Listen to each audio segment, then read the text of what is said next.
Welcome to another on location edition of this channel. Today's episode, the original 1979 Mad Max. Let's talk about it.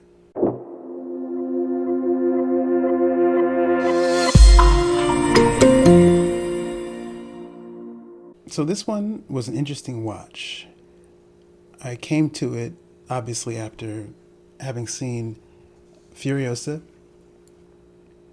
but not immediately after. It took some time. I realized I hadn't seen any of the original Mad Max movies from beginning to end. I'd seen clips over the years, and that's about it. Maybe seen some stuff on some video games, and that was about as far as I went with the original movies. And in my rabbit hole of reviews and video essays on Furiosa and a rewatch of Fury Road, I just decided, you know what, let me just go ahead and see what's up with one of these movies. I watched the original first, just recently, like last week, and I liked it. I'd seen, so just just so you know, I have seen now the first two movies. I can't get through Thunderdome without falling asleep, and I think it has less to do with the movie, although I'm hearing a lot of mixed things about it. But I'm going to give it a chance. And more, it has more to do with me being tired when I watched it, sleepy. So I kept trying to power through it, and hadn't been successful yet. But that's coming, and at some point there will be reviews of the next two movies. But for right now, I want to take some time to talk about that original 1979 release from George Miller. Initially, off the top, I'm surprised to how much of the juice of the concept is intact in that first movie.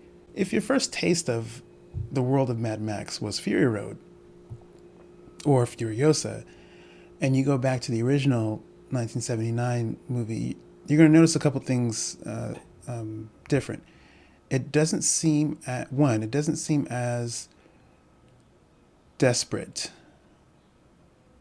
as it does in the latter movies. The world doesn't seem desperate.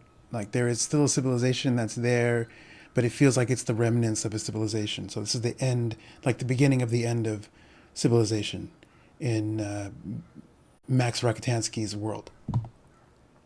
In this movie, he's a cop. He has a family. And you see there's a lot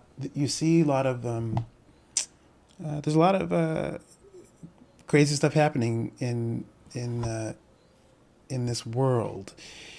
I look at it like Gotham City, but in Australia, like a wide open expanse of Gotham City, if it were a wasteland.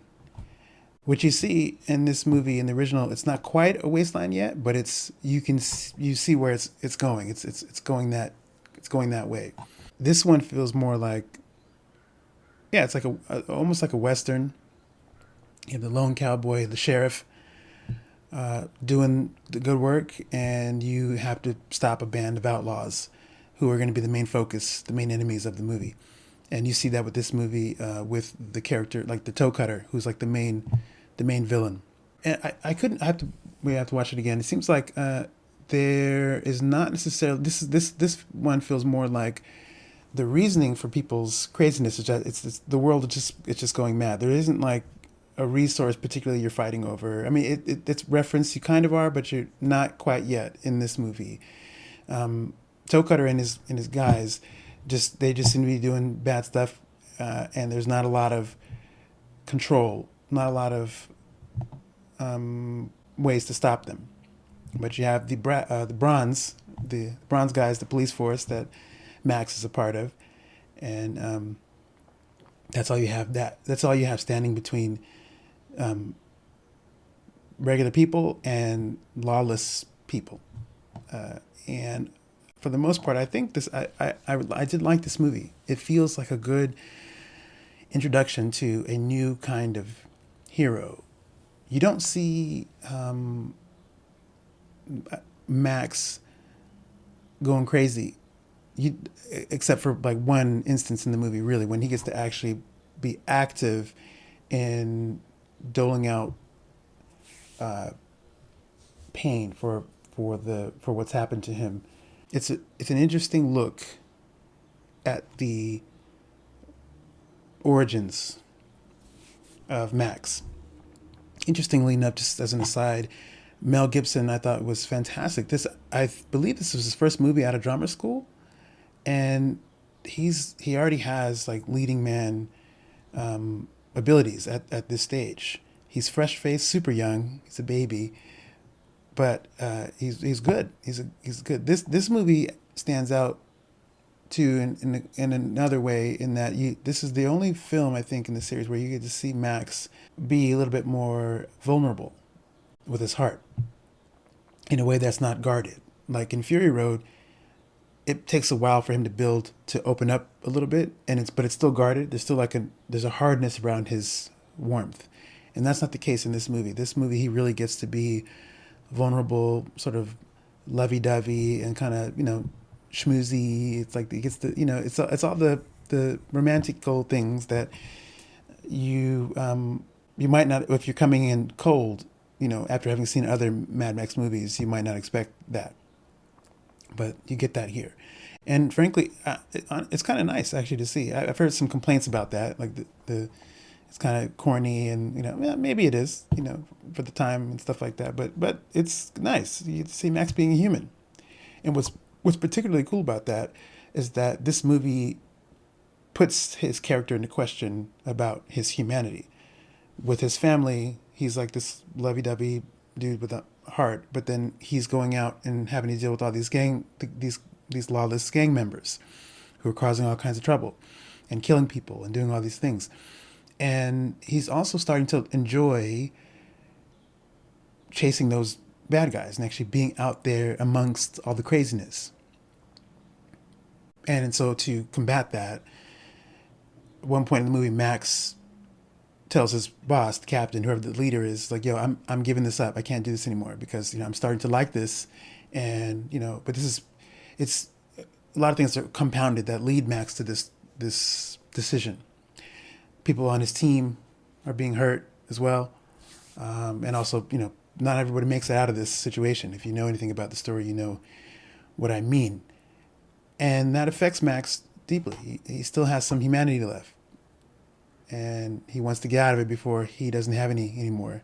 Well, the interesting thing about this is that what I liked about this movie is that Max's boss, the boss of the police academy dudes, he said this at least 2 times in the movie about how people don't believe in heroes anymore in that time, that town, in that world that they're living in.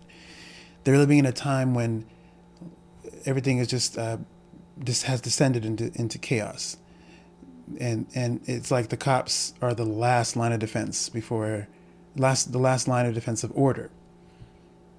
And in trying to maintain that, the captain, like, hey, look, man, we got to make sure we need to give people the heroes back.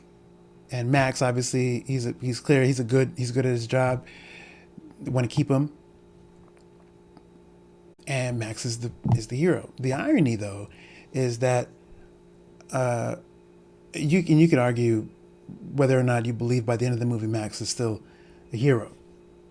I don't know that he is technically. I think that's kind of beautiful. If you read it like he's not the hero at the end of the movie, there's something unique about that because he's like on the edge. He's teetering throughout the whole movie, and then at the third act, he sort of goes off the rails a little bit. He's not even driving his police car, the car he has at the beginning of the movie. He's driving a car that was made for him, like another. It's like this, almost like his Batmobile, his Avenger mobile situation. We're gonna go ahead and he can't help what happened to him, but he has these other guys who've committed these atrocities that he now needs to stop. And in stopping them, you could say, oh, he's a hero because he prevents some other people from getting messed up, but more people that Max probably hasn't dealt with are also out there causing some problems, and they're going to have to be dealt with at some point. So I like the read that Max possibly might not be the hero at the end of this movie, when there's been talk about having Max be a part of what people see as the hero. We need to restore people's faith in heroes. And really, he becomes kind of an anti-hero, really, I think is what it is. He wants to do good, but the fact that he spoke to being worried about enjoying doing stuff that's kind of, maybe not so good, is enough to, because most pure heroes don't talk like that. But this is a new world. This is a different world he's living in. And I think you may need a hero like Max in a world like that. You can't be nice. There's no space for the old John Wayne cowboy type in that world. You need a Clint Eastwood type. And Max fits that bill. Again, Mel Gibson was great. The woman who played his wife is great. I can't remember what her name is. But that's the other thing I think is cool about this movie, is that you get to spend a significant amount of time with Max and his wife. And that's pretty cool, because it's built up across the movie. So when stuff happens and Max reacts to that, you understand it in a way that feels more meaningful than if you only saw her for the first third of the movie and then she's not in the mix anymore and then Max has to respond to that. That means something, but it doesn't feel as rich as the case as it does in this movie, where you spend a significant amount of time with that. And I compare that to something like Lethal Weapon, for instance.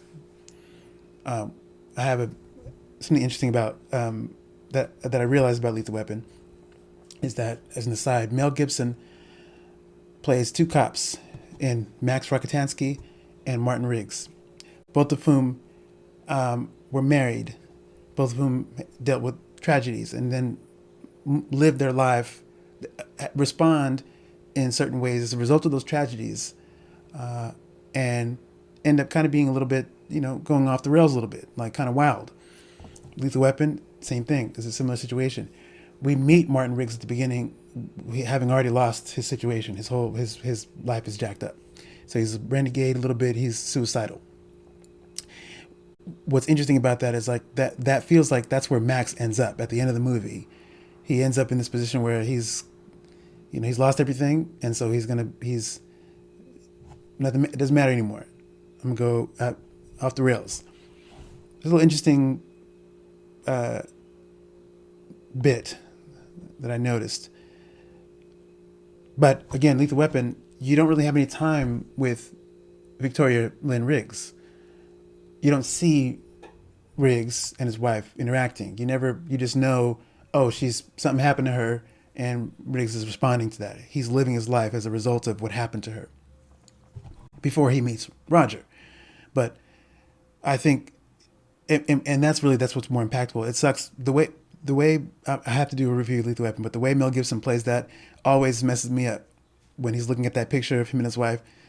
It's done very well. So you almost don't need to see them interacting because Mel Gibson plays it so well. You feel the history of that relationship. And so I give it a pass, I think, in that way, because I feel that relationship so much, even though I never saw it. Mad Max, however, you see it. And so you have the opportunity to go along the journey with both of them. And you get to see the ups and downs and what happens in the story, and understand in another way why Max moves the way he does by the end of the movie. So I appreciated seeing Max's wife and having time with her and seeing their relationship in the way that this film presents it.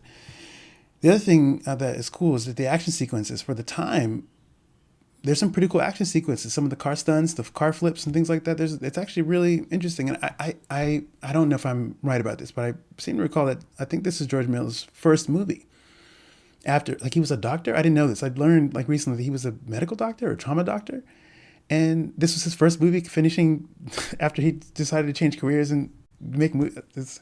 And you get to see that on display. There's a scene when you see someone in the hospital and there's two doctors talking about what the injuries are and how extensive they are. And it's almost like you can feel someone else would have researched that. I'm sure he sort of had to refresh, probably, maybe he did, but he knew this already as a doctor. He knew what to call a certain injury to the head. He knew what to call certain injuries to the ribs. Or like it was very, very specific. And I think nowhere is that more apparent in the movie of George Miller's sort of knowledge as a doctor and stuff than it is in that scene. I really appreciated that. But all in all, though, this movie was good. It was a good start to the series. Obviously, I think when you move further, there's more to say about the Road Warrior and then even for what I did see, I saw a lot of Thunderdome. I just kept falling asleep certain parts, so I will finish that, and then at some point come back with a review. But the original Mad Max is a solid entry. It's a good action movie, and it's a lot of you get to see the elements of the world are already there. Like even in you get to you see the beginning of the end of civilization, and that's kind of cool to see it from the start before everything goes all the way off the rails, and there really is no order, and there's just everything. It's every man for himself and all that type of stuff. We're not quite there yet in this movie, but it's cool to see the beginning before you get there. So that's going to do it for this review. If you're still watching, thank you for taking the time to watch. I'll be back. Hopefully I'll get another one of these up sooner, and we can talk about the next entry. In the meantime, I got to run. See ya.